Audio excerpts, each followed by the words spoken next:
आपने बोल सकते हो, आपने बोल सकते हो। क्या नहीं बोल सकते? बोल रहे हम भैया पहले ही हम ना आपके साइड गेट पे नहीं समझता, नहीं अलाउड है, मतलब नहीं अलाउड है।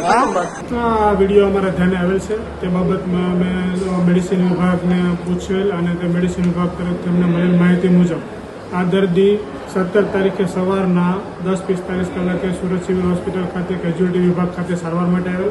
દર્દી નામે કૃષ્ણા સિરસા, તેની ઉંમર 41 વર્ષની હતી. ગભરામણ અને શ્વાસ લેવાની તકલીફ સાથે સારવાર માટે આવેલ, જેમને ફરજ પરના ઇમરજન્સી તબીબી ડોક્ટરોએ જોઈ તપાસી સારવાર ચાલુ કર્યા અને તેને બાયપેપ મશીન ઉપર રાખી અને સારવાર ચાલુ કરી. દર્દીને ઇતિહાસ પૂછતા જણાવેલ કે તેમને કિડનીની બીમારી હોય તેને ડાયાલિસિસ પણ ચાલુ છે છેલ્લા 3 મહિનાથી અને તેને અઠવાડિયામાં 3 વખત ડાયાલિસિસ કરાવવું પડે છે.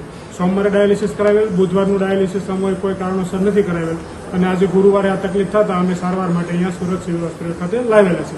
ડૉક્ટરોએ આ બધી વિગતની નોંધ કરી સારવાર ચાલુ કરી અને બપોરના આશરે લગભગ 1 થી 1.5 વાગ્યા આસપાસ એ લોકોને ડાયાલિસિસ વિભાગ ખાતે ડાયાલિસિસ માટે મોકલેલા અને એનું ડાયાલિસિસ પૂર્ણ થયું આશરે લગભગ 6 વાગે. 6 થી 6:15 કલાકે એને વોર્ડમાં ટ્રાન્સફર કરેલા. ત્યારબાદ તેને ચેકઅપ કરતા એનું બીપી વધારે ડાઉન થતા અને દર્દીના સગાને એની પરિસ્થિતિની ગંભીરતાની જાણ પણ કરે અને કહ્યું કે એને જરૂર પડે તો મશીન પર લેવો પડશે અને વેન્ટિલેટર ઇન્ટ્યુબેટ કરવા પડશે. ત્યારબાદ લગભગ 8:30 થી 9 થી 9:15ના ગાળામાં દર્દીને ઇન્ટ્યુબેટ કરવામાં આવેલ અને ત્યારબાદ તેની સારવાર કરાવી. ત્યારબાદ દર્દીનું મોત લગભગ 9:45 આજુબાજુ દર્દી મરણ પામેલા અને ત્યારબાદ દર્દીના સગા સાથે ડૉક્ટરો સાથે રકઝક થઈ અને જે વિડીયો વાયરલ થયો છે તે અંગેનો છે. દર્દીઓના જે સારવાર કરવાના ડૉક્ટર છે તેની સાથે અમે વાતચીત કરતા તે લોકોએ આ હકીકત જણાવેલી.